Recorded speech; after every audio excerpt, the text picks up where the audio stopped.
He looked like a model. Blonde hair, blue eyes. Paul Bernardo was charming, confident. People called him Ken. And his girlfriend, Karla Homolka, blonde, polite, smiling. She was his Barbie.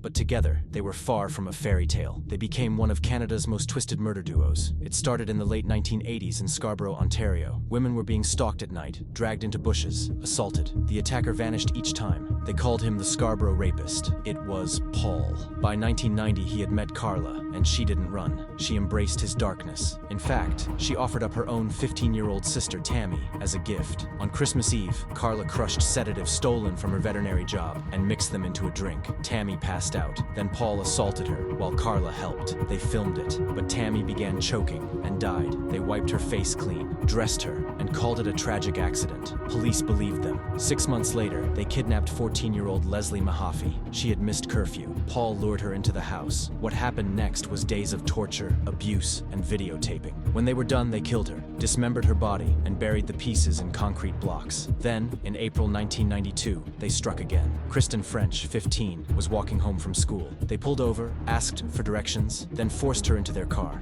For 3 days, she endured unimaginable abuse. Karla brushed her hair. Paul filmed everything. Then they murdered her, dumped her body in a ditch, and drove home as if nothing happened. It all unraveled when Karla finally went to police, after Paul began beating her. She claimed she was a victim too, and she struck a deal. 12 years in prison in exchange for her testimony against Paul. But then police found the videotapes. They showed Karla wasn't just a witness. She was a willing participant, but it was too late. The deal couldn't be undone. Paul Bernardo was sentenced to life in prison. He's still behind bars. Karla, she walked free in 2005. She changed her name, got married, had children. She lives quietly now. But in Canada, the memory of what she and Paul did has never faded. Behind the Barbie smile was a killer.